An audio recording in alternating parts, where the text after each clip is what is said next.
श्री सद्गुरु महाराज की जय। महर्षि संत सेवी प्रवचन पीयूष।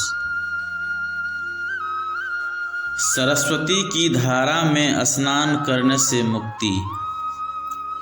आदरणीय सज्जन वृंद तथा आदरणीय माताओं एवं भक्तिमती बहनों,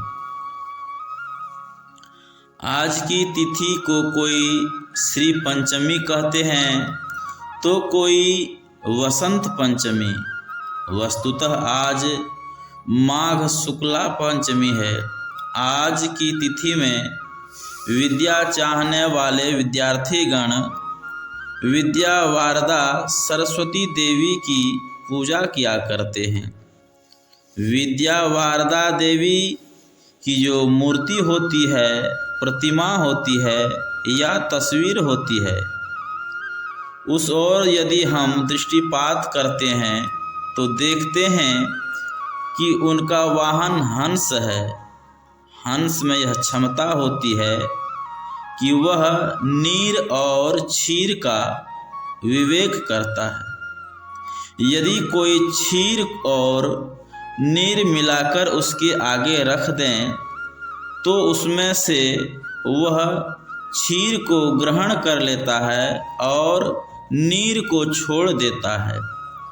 यह इस विषय की परिपुष्टि करता है कि जिस देवी के वाहन में यह क्षमता है, उस देवी के उपासक को कैसा होना चाहिए।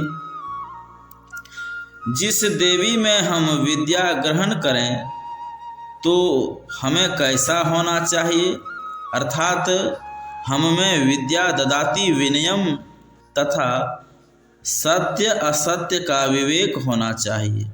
सत्य को ग्रहण करना और असत्य का त्याग करना चाहिए। जो सत्य को ग्रहण करते हैं और असत्य का त्याग करते हैं, वे साधुवत हो जाते हैं। तब वे सामान्य विद्यार्थी नहीं रह जाते।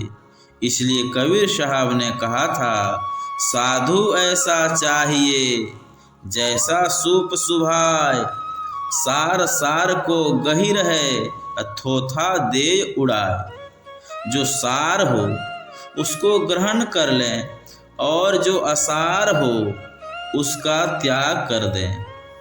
सरस्वती देवी जो श्वेत वस्त्र धारण किए हुई गौर वर्ण हैं, उनका यह गौर वर्ण और उज्ज्वल वस्त्र सात्विकता का प्रतीक है।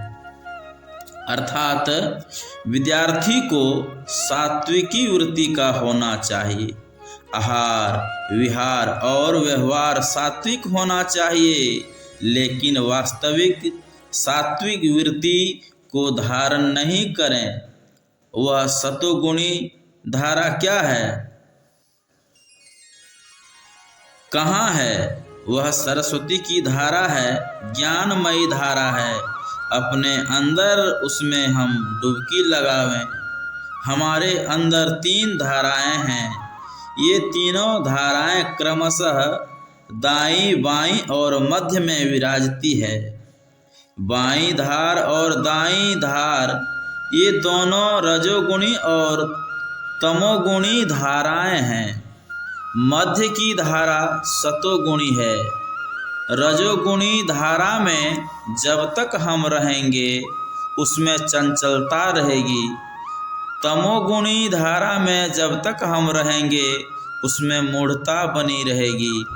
ज्ञान तो मिलता है बीच की धारा यानी सात्विक धारा में। इसलिए एक बंगाली महात्मा संत ने कहा है, बामे ईड़ा नाड़ी दक्षिणे पिंगला, रजस्तम गुणे करी छेद खेला, मध्य सत्व गुणे सुषुमना विमला, धर धर तारे सादरे।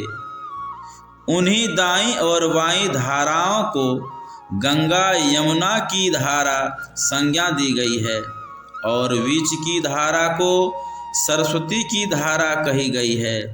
ज्ञान संकीर्णी तंत्र में आया है, ईड़ा भगवती गंगा, पिंगला यमुना नदी, ईड़ा पिंगलयोर्मध्ये सुष्मना च सरस्वती त्रिवेणी संगमो यत्र तीर्थराजः च उच्यते तत्र स्नानं परकुर्वीत सर्वपापैः प्रमुच्यते।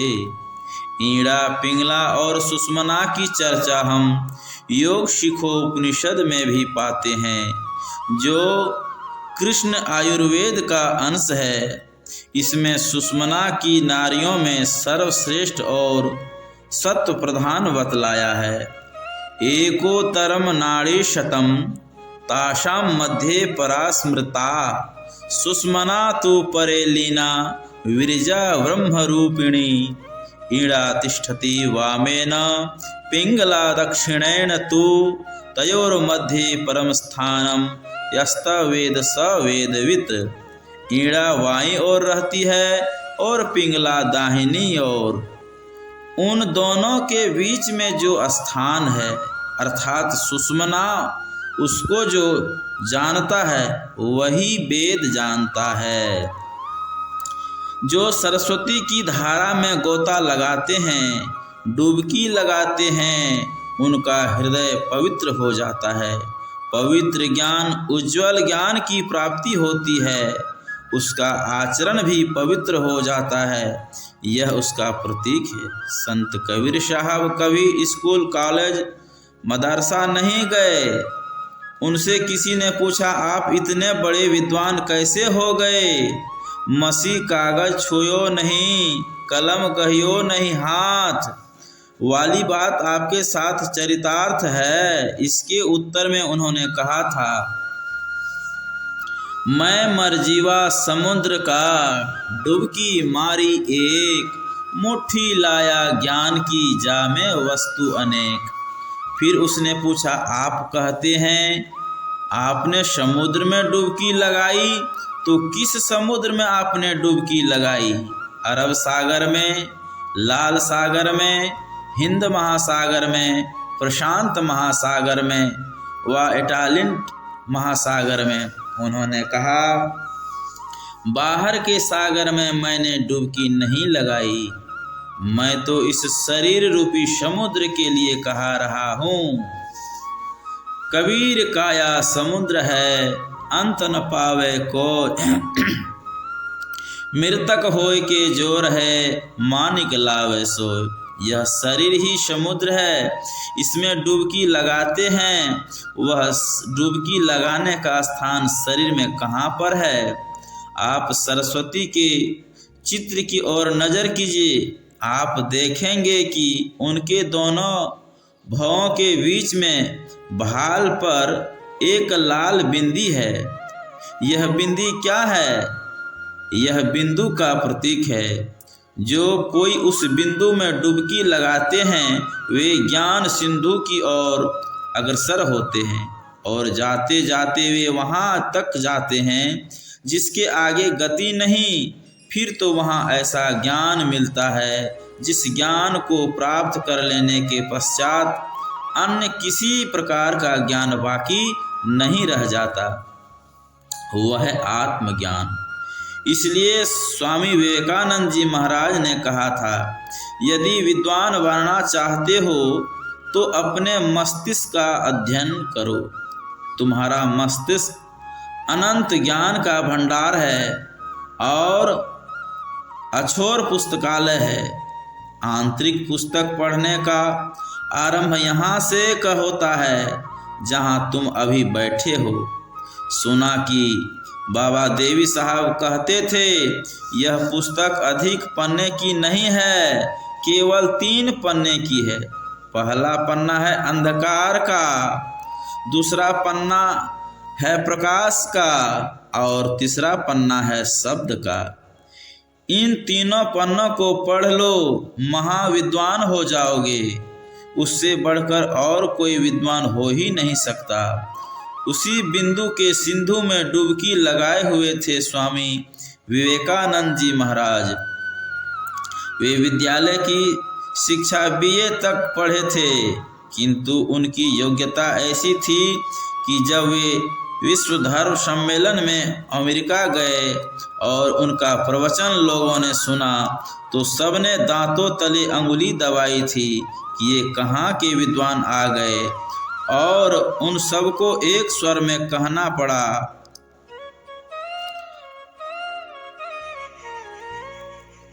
अर्थात ये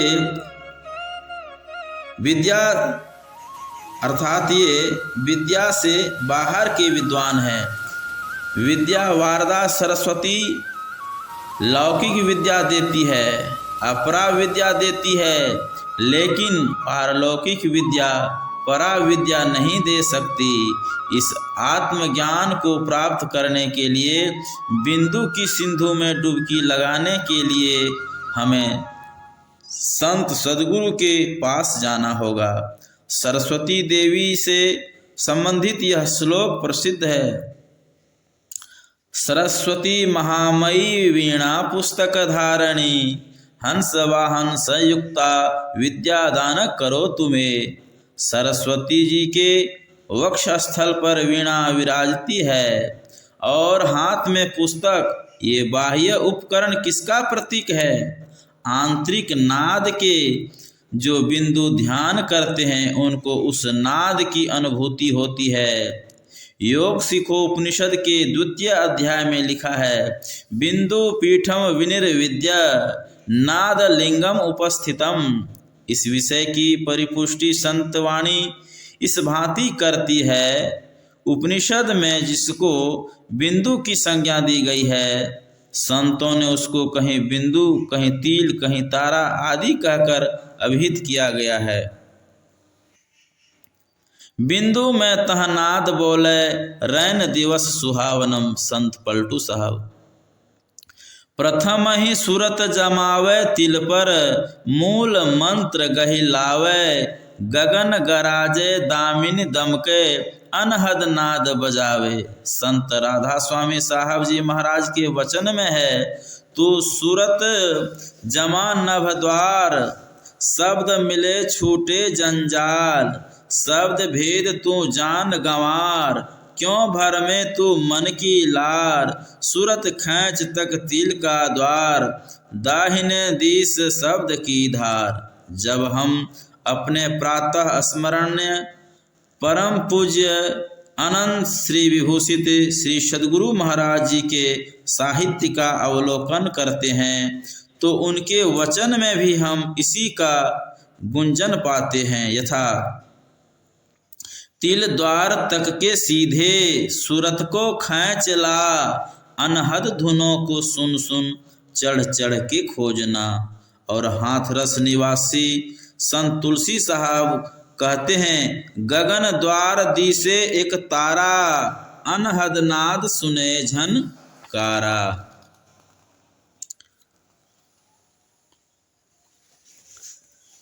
कितना गिनाया जाए, संतों की वाणियों में बिंदु और नाद की चर्चा भरी पड़ी है। भगवान बुद्ध को जब वैराग हुआ तो वे राजपाट, धन दौलत, पत्नी, पुत्र, घर वार, परिवार आदि सबका त्याग कर शांति की खोज में यत्र तत्र घूमने लगे। कहीं शांति नहीं मिली।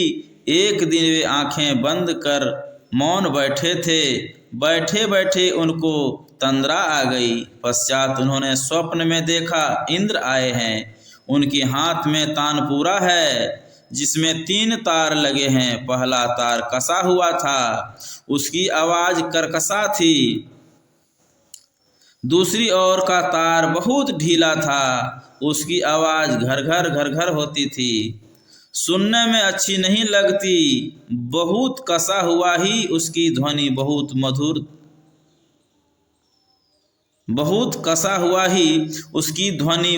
मधुर थी। उन्होंने समझा संसारिक लोगों का तार बहुत ढीला होता है और मैंने अपने तार को बहुत कसा, इसलिए न तो उन लोगों को शांति मिलती है और न मुझे ही शांति मिलती। मंझला मार्ग को अपनाना चाहिए। उसी मध्यम मार्ग को अपनाने पर उनको शांति मिली। यह मध्यम मार्ग क्या है?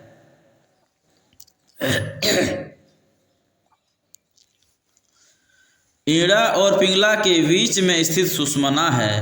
उस मध्य के तार को हम पकड़ें, उस तार में ही सार भरा हुआ है, अमृत भरा हुआ है। जो कोई उस तार को पकड़ते हैं वे ही उस शब्द धार को पकड़ते हैं और चलते चलते एक न एक दिन भव पार कर जाते हैं, उनका उद्धार हो जाता है। लेकिन उस शब्द धार को पकड़ने व पार करने की कला सरस्वती जी नहीं जानती हैं।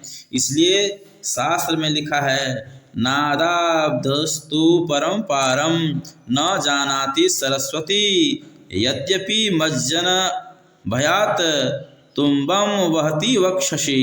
अर्थात नाद रूपी समुद्र की सीमा सरस्वती नहीं जानती, इसलिए आज भी डूबने के भय से हृदय के पास तुम्बे को धारण की हुई है। वैचारिक दृष्टि से अवलोकन करने पर हमारे अंदर ही सरस्वती जी हैं और उनकी बिना ध्वनि भी, किंतु प्रत्यक्षता तो सत्साधना से ही संभव है। जिसका यत्न सरस्वती जी नहीं बतला सकती, उसका यत्न तो संत सद्गुरु ही बतला सकते हैं। इसलिए आपके सामने श्रद्धालु विद्यार्थियों ने नीचे में सरस्वती जी का और ऊपर में पूज्य गुरुदेव का चित्र सजाया है। मानो नीचे में प्रकृति है और ऊपर में पुरुष विराजमान हैं। जैसे वृक्ष की जड़ में पानी डालने से संपूर्ण वृक्ष हरा भरा हो जाता है, उसी प्रकार एक संत सद्गुरु की पूजा में सभी देवी देवताओं की पूजा हो जाती है। इतना ही नहीं, परम प्रभु परमात्मा का भी पूजन उसी में हो जाता है, क्योंकि देवी देव समस्त पूर्ण ब्रह्म परम प्रभु गुरु में करे निवास कहत हैं संत सबू। गोस्वामी श्री लक्ष्मीनाथ जी महाराज ने भी कहा है, सकल देव गुरुदेव जगत में और न दूजो देवा, गुरु पूजे सब देवन पूजे, गुरु सेवा सब सेवा। सब देवों के देव गुरुदेव हैं